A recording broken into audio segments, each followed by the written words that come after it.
Where the hell are we?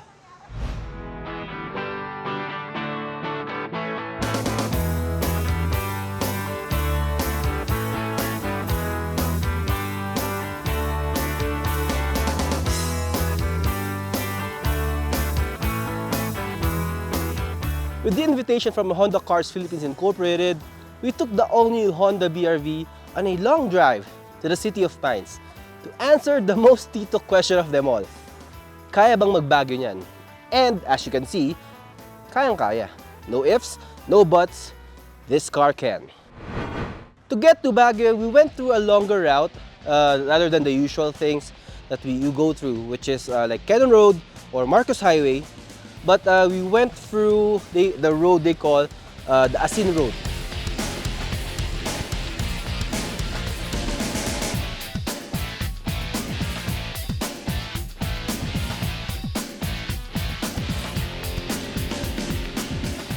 If you're not familiar with that place, magugulat ka na lang kasi sa dulo nun, nandun na yung Bencab Museum. It was relatively chill.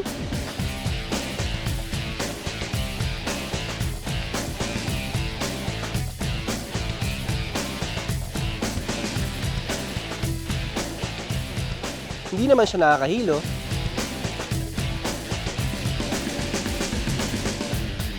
And maikli lang yung biyahe.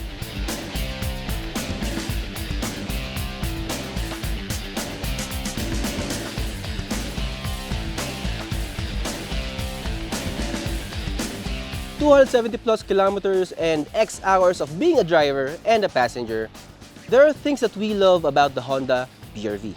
And of course, hindi naman perfect na sasakyan ng BRV. So, there are also things that we think that can be improved about this family hauler. My name is Jacob Oliva, the head of content and video of Philkotse.com. Take note lang this is not an in-depth review or rundown of specs of the Honda BRV. If you want that, you can watch our quick look of the Honda BRV on the link sa description or sa pop-up banner. You can also visit Philkotse.com's car guide section. Nandun lahat ng specs, pricing, and everything about the Honda BRV. Don't forget to like this video and subscribe to our YouTube channel if you haven't already.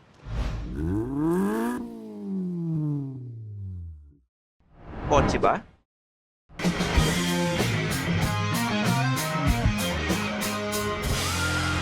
Philkotse na. Starting off, I just love the design of the all-new Honda BRV. It's boxier, it's sharper, and medyo nawala na yung konting aggressive design ng dati. Ngayon, it's much mature, much mas seryoso and elegante ang dating. And to top things off, dati kasi it's an MPV well, it's still an MPV, but now it's more SUV looking than before. Next, Honda Sensing. For the top spec on the BRV, which is the VX, meron siya Honda Sensing. And actually, para sa akin, it works wonders, especially on long highways. Like what we did earlier, we did NLEX, SE-TEX, and long stretch of T-Plex. Sobrang convenient ng Honda Sensing because of the adaptive cruise control. If you're asking what that is, adaptive cruise control is basically a cruise control na will stop the car for you, will adjust the speed for you depending kung ano yung speed na nasa harap. So imagine, taking highways na sasakyan yung nag-adjust para sa'yo. Now next, fuel efficiency. So sabi ko nga kanina, 270 plus kilometers of driving. What we got from the fuel efficiency meter from here, it was 13 kilometers per liter. Now, considering that we did highways and we also did twisties or zigzag roads na medyo matagal, yeah, that's actually impressive. Siyempre, kailangan mo bumanat or kailangan mo magdagdag ng, more press on the accelerator when you're doing twisties. So, para sa akin, that's impressive enough.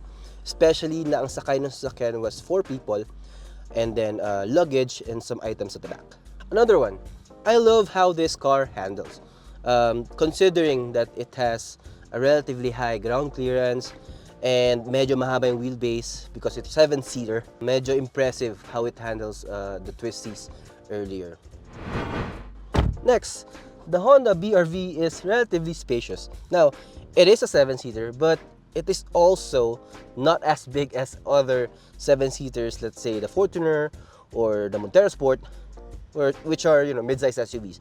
This is compact, but, as you can see, nakakapag-de-quattro ko, and I'm 5'6" at best. So, sabi ko nga kanina, we drove, and I also rode for hours in this car, and it's actually comfortable to drive. The suspension, it absorbs the impacts of the road, mga lubak. Sobrang na-absorb ng suspension yung na hindi naramdaman masyado ng driver and ng passengers. Which is good kasi this is a family car. And imagine taking your family on a long road trip, then that's beneficial for you and your passengers. And part of that is Apple CarPlay and Android Auto.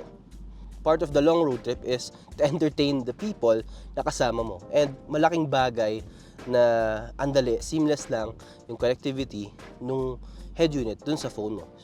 Just get your cable and then kabit mo lang sa phone mo, and then pili lang ng playlist for the family. And since we're in the subject of comfort, dito naman tayo sa mga things na pwedeng i-improve sa Honda BR-V. And let's start with sana mas ma-improve yung noise insulation. Kasi napansin namin kanina while we're driving, medyo maingay na talaga eh. Pagka when you're driving as fast as 100 kilometers per hour, you will maramdaman mo or maririnig mo yung tire noise and yung wind noise, medyo malakas siya. Especially yung engine noise when you're accelerating hard. And that brings us to the second improvement needed on the BR-V.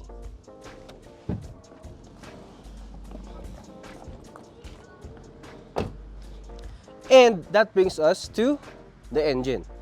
The Honda BR-V is powered by a 1.5-liter gasoline engine across the lineup, and naturally aspirated yun, meaning no turbo. Now, the Honda BR-V is not underpowered. Let's make that clear. It's not underpowered. It's actually not the least powered SUV/MPV in its class, but with its transmission, medyo it needs to work harder when accelerating harder and when going uphill or steep uphill slopes. So that's yun yung sa mga napansin namin sa BR-V. And that brings us to the final thing that we think can be improved on the Honda BR-V, considering that it is a family vehicle. Pricing. The Honda BR-V starts at 1,090,000 pesos for the base variant and 1,390,000 pesos for the VX. Now, considering that it is a family car and its class, which are the other SUV-looking MPVs, medyo nasa pricier side siya or the higher end pricing. But, need to consider this. At that price, for the VX especially, meron ka ng Honda Sensing or adaptive cruise control on top of everything else. So, para sa akin, that's something you can consider if you're shopping for a family vehicle, especially considering safety. Till our next video. Bye! Thanks for watching. For the latest news, reviews, and anything you want to know about cars and car ownership, visit Philkotse.com. Follow us on YouTube, Facebook, Instagram, and Spotify para hindi ka huli sa usapan. Tandaan, kotse ba? Philkotse na!